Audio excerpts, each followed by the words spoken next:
نحمدہ ونصلی ونسلم علی رسولہ الکریم اما بعد فاعوذ باللہ من الشیطان الرجیم بسم اللہ الرحمن الرحیم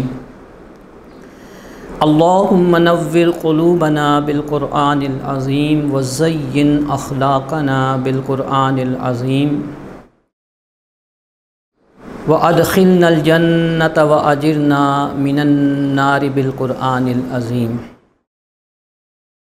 معزز سامعین و ناظرین،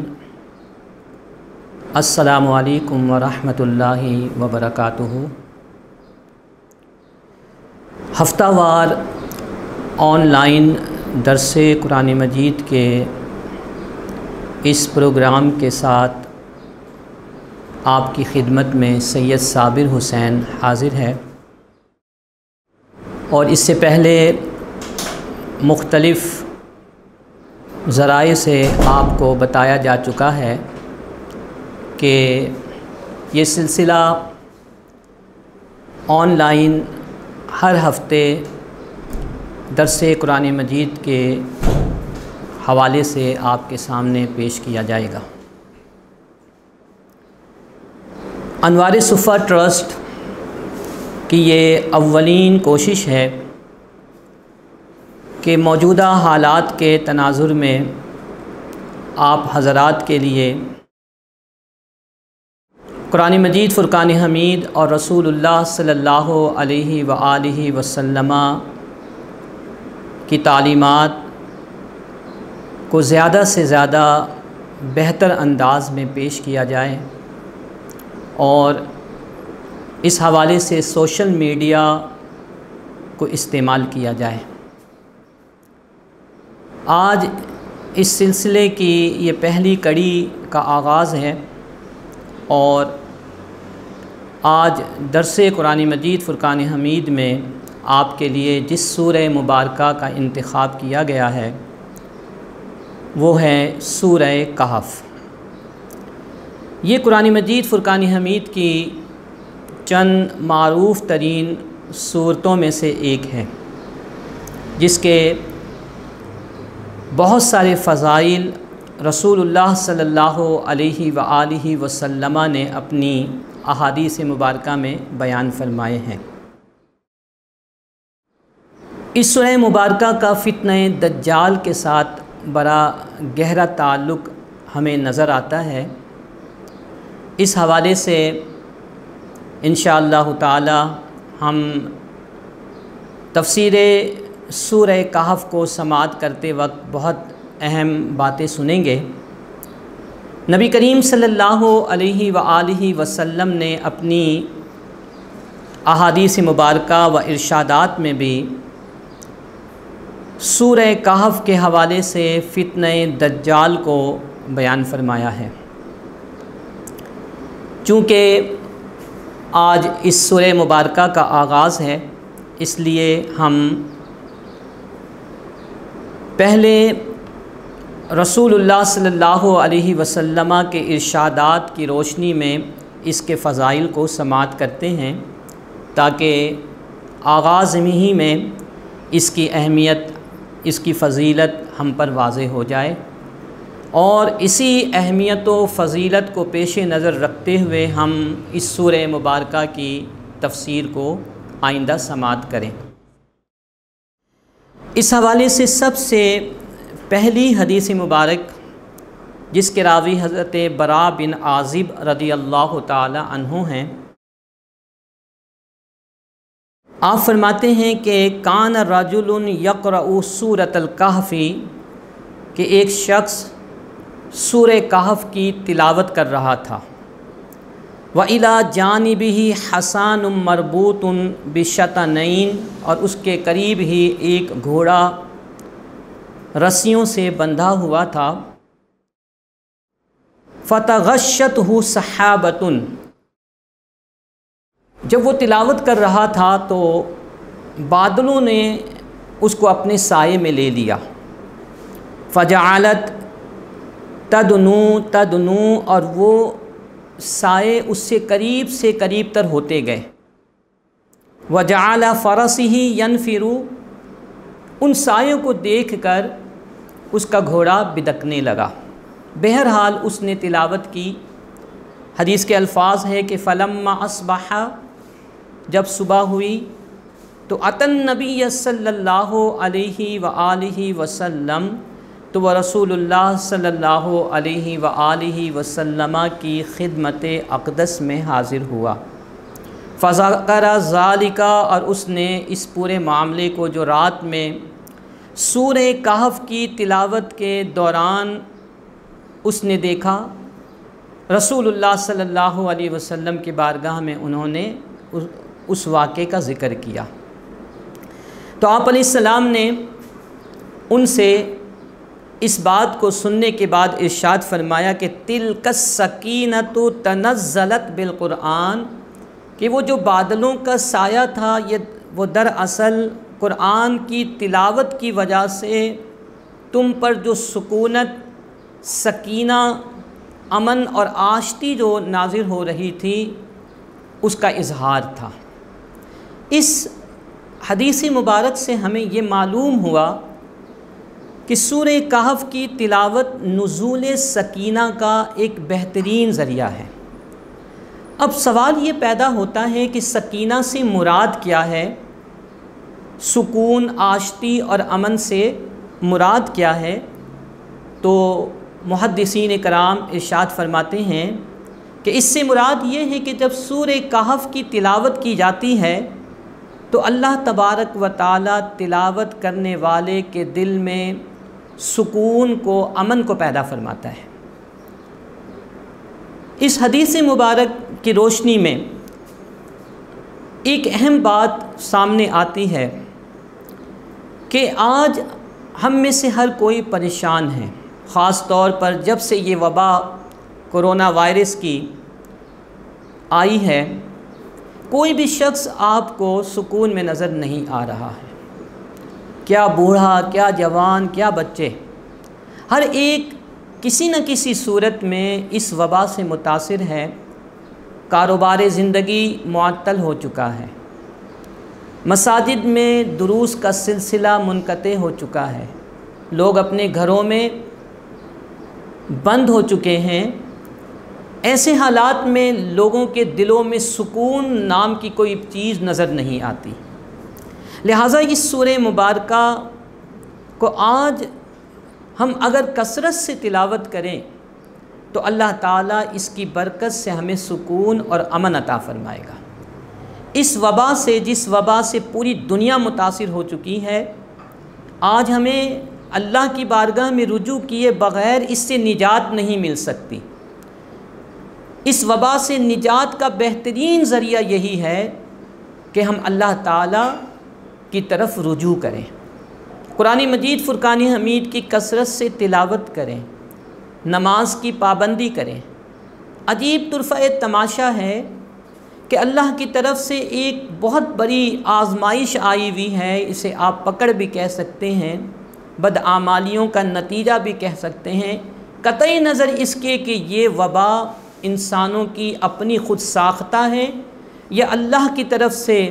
انسانوں کی پکڑ کے لیے آئی ہوئی ہے۔ دونوں صورتوں میں ہمیں اللہ ہی کی طرف رجوع کرنا ہے، کیونکہ انسانوں کی بنائی ہوئی اور بھیجی ہوئی مصیبتوں سے بھی اللہ تعالیٰ ہی ہمیں نجات عطا فرما سکتا ہے۔ لہٰذا سورہ کہف ہمارے لیے بہت اہمیت کی حامل سورہ مبارکہ ہے کہ ہم اس سورہ مبارکہ کی کثرت سے تلاوت کریں۔ یہ بات اپنے ذہن میں رکھیں کہ ہمیں جو یہ سبق پڑھایا جا رہا ہے میڈیا کے ذریعے سے، مختلف چینلز پر یہ خبر دی جا رہی ہے، یہ اشتہار چل رہا ہے کہ کورونا سے ڈرنا نہیں بلکہ اس سے لڑنا ہے، یہ انتہائی احمقانہ اور منطق اور عقل سے عاری یہ نعرہ ہے۔ ہم کسی بھی وبا سے لڑ نہیں سکتے، ہم وبا سے نجات کے لیے اپنے رب کی بارگاہ میں جا کر دعا کر سکتے ہیں۔ ہمیں یہ دعا کرنی چاہیے کہ ربنا لا تسلط علینا من لا یرحمنا، اے اللہ ہم پر ایسی چیزوں کو مسلط نہ فرما جو ہم پر رحم نہ کرے۔ اللہ ہی ہمیں تمام مسائل سے نکال سکتا ہے۔ ہمیں چاہیے کہ ہم اسی در پہ آ کر اور اللہ تعالیٰ کے بتائے ہوئے احکامات اور رسول اللہ صلی اللہ علیہ وسلم کے دیے ہوئے احکامات کی روشنی میں اپنی مصیبتوں، اپنی پریشانیوں کے لیے کوششیں کریں۔ لہٰذا اس سورہ مبارکہ کی سب سے پہلی فضیلت یہی آ گئی کہ اس سے ہمیں سکون اور امن کی دولت نصیب ہوتی ہے۔ اس کے بعد ایک اور حدیث مبارک ہے، حضرت ابو سعید خدری رضی اللہ تعالی عنہ اس کے راوی ہیں، کہتے ہیں کہ قال النبی صلی اللہ علیہ وسلم، کہ رسول اللہ صلی اللہ علیہ وآلہ وسلم نے ارشاد فرمایا کہ من قرأ سورۃ الکہف فی یوم الجمعۃ، کہ جس نے جمعۃ المبارک کے دن سورہ کہف کی تلاوت کی، اضاء لہ من النور، تو اس کے لیے نور روشن ہو جاتا ہے، ما بینہ و بین البیت العتیق، اس کے اور بیت العتیق یعنی کعبۃ اللہ کے درمیان اللہ تعالیٰ اس کے لیے نور ہی نور کو بھر دیتا ہے۔ ایک اور حدیث مبارک جس کے راوی حضرت عبداللہ بن عمر رضی اللہ تعالی عنہما ہیں، فرماتے ہیں کہ من قرأ سورۃ الکہف فی یوم الجمعۃ، کہ جس نے جمعے کے دن سورہ کہف کی تلاوت کی، سطع لہ نور من تحت قدمیہ الی عنان السماء، تو اس کے قدموں کے نیچے سے لے کر آسمان کی بلندی تک اللہ تعالیٰ نور کو پیدا فرما دیتا ہے، اور قیامت کے دن یہ سورہ مبارکہ اس کے لیے نور بن جائے گی۔ وَغُفِرَ مَا بَيْنَ الْجُمُعَتَيْن، اور دو جمعوں کے درمیان جتنے بھی گناہ ہوں گے اللہ رب العزت اس کی مغفرت فرما دے گا، اس کے لیے تمام گناہوں کو معاف کر دیا جائے گا۔ یہاں ایک بات پیش نظر رہے کہ تمام گناہوں سے مراد عام طور پر محدثین کرام فرماتے ہیں کہ جن کا تعلق صغائر سے ہو، لیکن ایسے گناہ کہ جن کا تعلق حقوق العباد سے ہے، بندوں کے حقوق سے ہے، تو ان گناہوں کو اس وقت تک معاف نہیں کیا جائے گا جب تک کہ جس کی حق تلفی کی گئی ہے وہ معاف نہ کر دے۔ بہرحال اللہ تعالیٰ سورہ کہف کی تلاوت کرنے والے کے لیے اگلے 8 دنوں کے صغائر کو معاف فرما دیتا ہے۔ اس لیے ہمیں اس سورہ مبارکہ کی تلاوت کے ساتھ ساتھ جو کبیرہ گناہ ہیں ان سے اجتناب کی بھی کوشش کرنی چاہیے، اور کبیرہ گناہوں سے دور رہنے کی بھرپور کوشش کرنی چاہیے، تاکہ جب ہم گناہ کبیرہ سے دور رہیں گے اور ساتھ ساتھ اس سورہ مبارکہ کی تلاوت بھی کرتے رہیں گے تو نادانستہ طور پر ہم سے جو صغیرہ گناہ سرزد ہو جاتے ہیں اللہ تعالیٰ اس کی برکت سے وہ معاف فرما دے گا۔ سامعین محترم، ایک سوال یہاں پر یہ پیدا ہوتا ہے کہ یہاں نور سے کیا مراد ہے، نور کب پیدا ہوگا؟ تو اس کی کیفیت ہمیں احادیث مبارکہ میں نہیں ملتی۔ محدثین کرام فرماتے ہیں کہ یہاں پر مطلقاً نور کا لفظ رسول اللہ صلی اللہ علیہ وآلہ وسلم نے بیان فرما کر اس بات کی طرف اشارہ فرمایا ہے کہ یہ نور بندے مومن کو اور سورہ کہف کی تلاوت کرنے والے کو ہر جگہ حاصل ہوگا، دنیا میں اس کا چہرہ روشن ہو جائے گا، اس کے دل کو اللہ تعالیٰ اپنی معرفت کے نور سے بھر دے گا، اور جب وہ قبر کے آغوش میں جائے گا تو اس اندھیر میں اللہ تعالیٰ اس کے لیے روشنی کو پیدا فرما دے گا۔ اسی طرح قیامت کے دن یہ سورہ مبارکہ اپنی تلاوت کرنے والے کے لیے نور بن جائے گی، وہاں پر بھی روشنی ہوگی۔ اس وقت نفسہ نفسی کے عالم میں یہ سورہ مبارکہ اپنی تلاوت کرنے والے کے لیے روشنی کا سامان پیدا کرے گی۔ لہٰذا ہمیں چاہیے کہ ہم ہر جمعۃ المبارک کے دن اہتمام کے ساتھ اس سورہ مبارکہ کی تلاوت کیا کریں۔ ہمارے جتنے بھی اکابر بزرگان دین، جب ہم ان کی سیرت طیبہ کا مطالعہ کرتے ہیں تو ہم دیکھتے ہیں کہ وہ خاص طور پر جمعے کے دن سورہ کہف کی تلاوت کا اہتمام کیا کرتے تھے۔ جمعے کی نماز سے پہلے اس سورہ مبارکہ کی تلاوت کرنے کے بعد مسجد میں جایا کرتے ہیں، نماز جمعہ ادا کرتے ہیں، اور بعض کے احوال میں ہمیں یہ ملتا ہے کہ وہ نماز جمعہ کی ادائیگی کے بعد اس سورہ مبارکہ کی تلاوت کرتے ہیں۔ اس کا ٹائم بہت وسیع ہے، صبح فجر سے لے کر غروب آفتاب سے پہلے تک وقت، جس وقت بھی آپ کو آسانی ہو اس سورہ مبارکہ کی لازمی تلاوت کریں، تاکہ آپ کا چہرہ، آپ کا دل، آپ کی قبر روشن ہو جائے۔ جیسا کہ میں نے شروع میں عرض کیا کہ اس سورہ مبارکہ کی تلاوت کو فتنہ دجال کے ساتھ ایک خاص مناسبت حاصل ہے۔ فتنہ دجال کیا ہے، اس پر ہم تفصیل سے کبھی گفتگو سنیں گے، لیکن میں ایک اہم بات یہاں پر اختصار کے ساتھ عرض کرتا چلوں، جس سے یہ واضح ہو جائے کہ فتنہ دجال کس قدر اہم فتنہ ہے اور اس فتنے کے کتنے نقصانات ہیں کہ بڑے بڑے اس فتنے کے دائرے میں آ کر اپنے ایمان کی دولت سے ہاتھ دھو بیٹھیں گے۔ ایسے حالات میں اگر اللہ تعالیٰ کی پناہ نہ ملے تو بندہ مومن کا ایمان خطرے میں چلا جائے گا۔ رسول اللہ صلی اللہ علیہ وآلہ وسلم کی ایک حدیث مبارک کا مفہوم ہے کہ جب سے یہ دنیا بنی ہے، انسان دنیا میں آباد ہوئے ہیں، اس وقت سے لے کر قیامت تک دنیا میں جتنے بھی فتنے رونما ہوں گے، جتنی بھی مصیبتیں اس دنیا میں آئیں، ان تمام فتنوں میں، مصیبتوں میں سب سے بڑا فتنہ، سب سے بڑی مصیبت انسان پر فتنہ دجال کی صورت میں رونما ہوگی۔ لہٰذا اس فتنے سے محفوظ رہنے کے لیے رسول اللہ صلی اللہ علیہ وآلہ وسلم نے ہمیں بہت سارے طریقے بتائیں، دعائیں سکھائیں۔ قرآن مجید فرقان حمید کی تلاوت کے حوالے سے کچھ آیات کریمہ کو بیان کیا۔ نبی کریم علیہ الصلاۃ والتسلیم اس حوالے سے بیان فرماتے ہیں کہ من حفظ 10 آیات من اول سورۃ الکہف، کہ جس شخص نے سورہ کہف کی ابتدائی 10 آیات کریمہ کو یاد کر لیا۔ یہاں پر حافظہ کا لفظ آیا ہے، یعنی قرأ نہیں بلکہ حافظہ کا لفظ آیا ہے، جس کے معنی زبانی یاد کرنے کے ہیں۔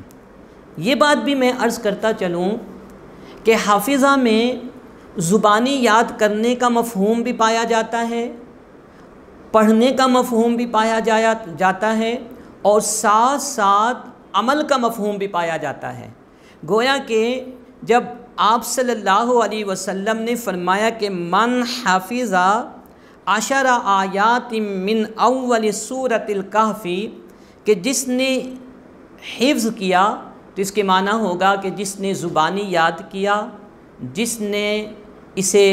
ان آیات کو پڑھا اور جس نے ان آیات پر عمل کیا، تو عصم من الدجال، تو وہ دجال کے فتنے سے محفوظ و مامون کر دیا جائے گا۔ ابتدائی 10 آیات کریمہ کی یہ فضیلت ہمیں ملتی ہے۔ ہم میں سے ہر ایک کو چاہیے کہ ہم فتنہ دجال سے محفوظ رہنے کے لیے، جس فتنے سے صحابہ کرام علیہم رضوان بھی بہت خوف زدہ رہا کرتے تھے، رسول اللہ صلی اللہ علیہ وسلم جب بیان فرماتے تو آپ کے چہرہ انور کی رنگت تبدیل ہو جایا کرتی تھی، صحابہ کرام علیہم رضوان پر خوف کی کیفیت طاری ہو جایا کرتی تھی، یہاں تک کہ حدیث مبارک میں یہ بھی آتا ہے کہ رسول اللہ صلی اللہ علیہ وسلم اللہ کی بارگاہ میں اس طرح دعا فرماتے تھے کہ اللہم انی اعوذ بک من فتنۃ المسیح الدجال، کہ اللہ میں مسیح الدجال کے فتنے سے تیری پناہ طلب کرتا ہوں۔ یہ امت کی تعلیم کے لیے ہے تو اس فتنے سے محفوظ رہنے کے لیے ہمیں جو نسخہ کیمیا رسول اللہ صلی اللہ علیہ وسلم نے عطا کیا وہ یہ ہے کہ ہم سورہ کہف کی ابتدائی 10 آیات کریمہ کو یاد کریں اور ان آیات کریمہ کو روزانہ تلاوت کریں، اور بالخصوص ان آیات میں جو اللہ تعالیٰ کے احکامات ہیں ان کے مطابق اپنی زندگی کو ڈھالنے کی بھرپور کوشش کریں۔ ایک اور حدیث مبارک جس کے راوی حضرت ابو الدرداء رضی اللہ تعالی عنہ ہیں، انہوں نے ارشاد فرمایا کہ ایک مرتبہ رسول اللہ صلی اللہ علیہ وسلم نے فرمایا کہ من قرأ العشر الاواخر من الکہف عصم من فتنۃ الدجال، کہ جس شخص نے سورہ کہف کی آخری 10 آیات کریمہ کو پڑھا تو وہ فتنہ دجال سے محفوظ ہو جائے گا۔ تو ایک حدیث مبارک میں ابتدائی 10 آیات کا ذکر ہے اور اس کے راوی بھی حضرت ابو الدرداء ہیں، اور دوسری حدیث مبارک میں آخری 10 آیات کریمہ کا ذکر ہمیں ملتا ہے۔ تو ہمیں چاہیے کہ ہم ان دونوں اطراف سے، یعنی آغاز سے 10 آیات اور آخر سے 10 آیات کریمہ کو یاد کر کے روزانہ ان آیات کی تلاوت کر لیا کریں۔ تمام اپنے سننے والوں کو یہاں میں ایک مشورہ بھی دینا چاہوں گا کہ اپنی اولاد کی، اپنے بچوں کی تربیت میں نماز کو اور قرآن مجید کی تلاوت کو ضرور شامل کریں۔ میں سمجھتا ہوں کہ اگر یہ 2 عادات ہم نے اپنے بچوں کے اندر پیدا کر دی تو ہمارے بچے بہت سارے معاملات سے، غیر شرعی طریقوں سے محفوظ و مامون ہو جائیں گے۔ لہذا تلاوت قرآن مجید میں اپنے بچوں کو آپ سورہ کہف کی ابتدائی 10 آیات، آخر کی 10 آیات کی تلاوت کی عادت ڈالیں۔ جمعے کے دن اس سورہ مبارکہ کو بالخصوص تلاوت کرنے کے حوالے سے بچوں کے اندر شعور پیدا کریں۔ ایک اور حدیث مبارک ہے جس میں آپ صلی اللہ علیہ وسلم نے 3 آیات کا بھی ذکر کیا ہے کہ ابتدائی 3 آیات کی جو تلاوت کرے گا تو وہ فتنہ دجال سے محفوظ ہوگا۔ تو سامعین محترم، رسول اللہ صلی اللہ علیہ وسلم کی چند احادیث کریمہ کی روشنی میں سورہ کہف کی فضیلت آپ کے سامنے بیان کی گئی۔ اب ہم اگلے مرحلے میں داخل ہوتے ہیں اور دیکھتے ہیں کہ اس سورہ مبارکہ کا شان نزول کیا ہے۔ سب سے پہلے میں عرض کرتا چلوں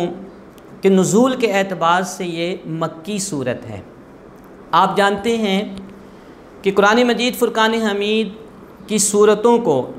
جو کہ 114 صورتیں ہیں، ان صورتوں کو نزول کے اعتبار سے 2 حصوں میں تقسیم کیا گیا ہے۔ کچھ صورتیں وہ ہیں جنہیں مکی صورت کہا جاتا ہے اور کچھ وہ ہیں کہ جنہیں مدنی صورت کہا جاتا ہے۔ مفسرین کرام نے ان صورتوں کے درمیان فرق اس طرح بیان فرمایا کہ وہ تمام صورتیں جو ہجرت مدینہ سے قبل رسول اللہ صلی اللہ علیہ وسلم پر نازل ہوئیں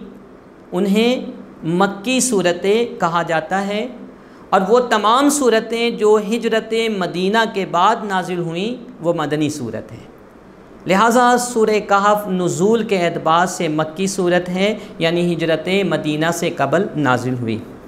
اس کی عظمت و شان کے حوالے سے ایک بات عرض کرتا چلوں کہ تفسیر طبری کے اندر امام طبری رحمۃ اللہ تعالی علیہ فرماتے ہیں کہ یہ صورت نبی کریم صلی اللہ علیہ وسلم پر یک بارگی میں نازل ہوئی، یعنی ٹکڑوں میں نازل نہیں ہوئی، بلکہ ایک دفعہ پوری سورہ مبارکہ رسول اللہ صلی اللہ علیہ وآلہ وسلم پر نازل ہوئی۔ اور جب یہ سورہ مبارکہ نازل ہوئی تو 70,000 فرشتے اس سورہ مبارکہ کو لے کر جناب سرکار دو عالم صلی اللہ علیہ وآلہ وسلم کی بارگاہ اقدس میں حاضر ہوئے۔ شان نزول کے حوالے سے امام ابن جریر طبری رحمۃ اللہ تعالی علیہ نے یہ بیان فرمایا ہے کہ جب رسول اللہ صلی اللہ علیہ وآلہ وسلم نے اسلام کی تبلیغ کا آغاز فرمایا اور آپ کی تبلیغ سے متاثر ہو کر مکے کے مشرکین اور بہت سارے لوگ مسلمان ہونے لگے تو انہیں بہت خطرہ محسوس ہوا۔ مکے کے سرداروں نے آپس میں بیٹھ کر یہ طے کیا کہ اس مسئلے کے حل کے لیے ہمیں یہودیوں کے علماء سے رجوع کرنا پڑے گا اور ان سے پوچھنا پڑے گا کہ ہم کس طریقے سے محمد صلی اللہ علیہ وسلم کے اثر کو کم کر سکیں اور اپنے لوگوں کو ان کی تبلیغ سے بچا سکیں۔ چنانچہ روایت میں آتا ہے کہ انہوں نے اپنے لوگوں میں نضر بن حارث اور عقبہ بن ابی معیط کو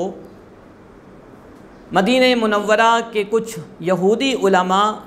جو اس وقت یثرب کے نام سے معروف تھا وہ شہر وہ علاقہ وہاں بھیجا اور یہودیوں سے انہوں نے اپنے معاملے کو بیان کیا۔ تو یہودی علماء نے ان سے کہا کہ تم ان سے جا کر 3 سوالات کرو۔ اب وہ 3 سوالات کیا تھے وہ میں آپ کے سامنے عرض کروں گا کہ 3 سوالات کرو۔ اگر انہوں نے ان 3 سوالوں کے جواب دے دیے تو یقینی طور پر وہ نبی برحق ہیں وگرنہ نہیں۔ چنانچہ وہ 3 سوالات ایک روایت میں آتا ہے کہ یہ تھے کہ اصحاب کہف کون تھے، ان کا قصہ کیا تھا اور انہوں نے غار میں کیسے پناہ لی، ان کے ساتھ کیا معاملات ہوئے۔ دوسرا سوال حضرت موسیٰ و خضر علیہم السلام کی ملاقات کے حوالے سے انہوں نے کہا کہ وہ رسول اللہ صلی اللہ علیہ وسلم سے پوچھیں۔ جبکہ تیسرے سوال کے بارے میں مختلف روایات میں 2 طرح کی باتیں ہمیں ملتی ہے۔ ایک روایت کے مطابق انہوں نے کہا کہ ان سے یہ بھی پوچھنا کہ ذوالقرنین بادشاہ کون تھے اور ان کے 3 اسفار کی حقیقت کیا تھی۔ اور ایک روایت میں آتا ہے کہ انہوں نے کہا کہ تم ان سے جا کر روح کے بارے میں، روح کی حقیقت کے بارے میں سوال کرو۔ بہرحال یہ وہ 3 سوالات تھے جو انہوں نے علماء یہود کے کہنے پر رسول اللہ صلی اللہ علیہ وسلم سے پوچھے اور اللہ کے نبی صلی اللہ علیہ وسلم نے ان سے کچھ وقت لیا۔ کچھ ہی دنوں کے بعد ایک روایت میں آتا ہے کہ 15 دنوں کے بعد اللہ تعالیٰ نے سورہ کہف کو نازل کیا اور اس سورہ مبارکہ میں اصحاب کہف کے حضرت موسیٰ و خضر علیہم السلام کی ملاقات کے اور ذوالقرنین بادشاہ کے قصے کو تفصیل کے ساتھ بیان کر دیا۔ اور جو دوسری روایت جس میں روح کی حقیقت کے بارے میں سوال آتا ہے، اس سوال کے بارے میں ہے کہ وہ سورہ بنی اسرائیل کے اندر اللہ تعالیٰ نے بیان فرمایا۔ تو سامعین محترم، سورہ کہف روحانی اسرار و رموز اور اللہ تعالیٰ کی قدرت کاملہ پر دلالت کرنے والی سورہ مبارکہ ہے، جس میں اللہ تعالیٰ نے دنیا اور آخرت کی حقیقت کو حسین پیرائے میں پیدا فرمایا۔ اور اس حقیقت کو سمجھانے کے لیے 2 قصے اس سورہ مبارکہ کے اندر بیان کیے گئے، جن میں ایک طرف ایک دنیا پرست کی سوچ اور اس کے طرز عمل کو بیان کیا گیا، تو دوسری طرف توحید پر ایمان رکھنے والے ایک شخص کے واقعے کو بیان کر کے توحید پرستوں کو بتایا گیا کہ جو توحید کے قائل ہوتے ہیں ان کا طرز عمل کیا ہوتا ہے۔ یہ سورہ مبارکہ دینی اور دنیاوی فوائد و ثمرات کا باعث بنتی ہے، لہٰذا ہمیں اس سورہ مبارکہ کی تلاوت بھی کرنی چاہیے اور اس سورہ مبارکہ کے مطالب و معانی کو سمجھ کر اس پر عمل کرنے کی کوشش بھی کرنی چاہیے۔ آج کی اس گفتگو میں اور اس نشست میں آپ کے سامنے سورہ کہف کی فضیلت اور اس کے شان نزول کے حوالے سے کچھ باتیں بیان کی گئیں۔ انشاءاللہ تعالی آئندہ ہفتے جب ہم دوبارہ ملاقات کریں گے تو باقاعدہ اس سورہ مبارکہ کی آیات کریمہ کی تفسیر کا آغاز ہوگا اور ساتھ ساتھ اس سورہ مبارکہ اور سورہ بنی اسرائیل کا جو باہمی تعلق ہے وہ بھی اختصار کے ساتھ آپ کے سامنے بیان کیا جائے گا۔ آخر میں آپ تمام سامعین سے میری گزارش ہے کہ درس قرآن مجید کے اس سلسلے کو آگے بڑھائیں، اپنے ساتھیوں سے، دوستوں سے اس لنک کو شیئر کریں تاکہ ہم زیادہ سے زیادہ اللہ تعالیٰ کے کلام کو سمجھ سکیں اور اس پر عمل کر کے اپنی دنیا اور آخرت کے لیے سامان پیدا کر سکیں۔ وما علینا الا البلاغ المبین۔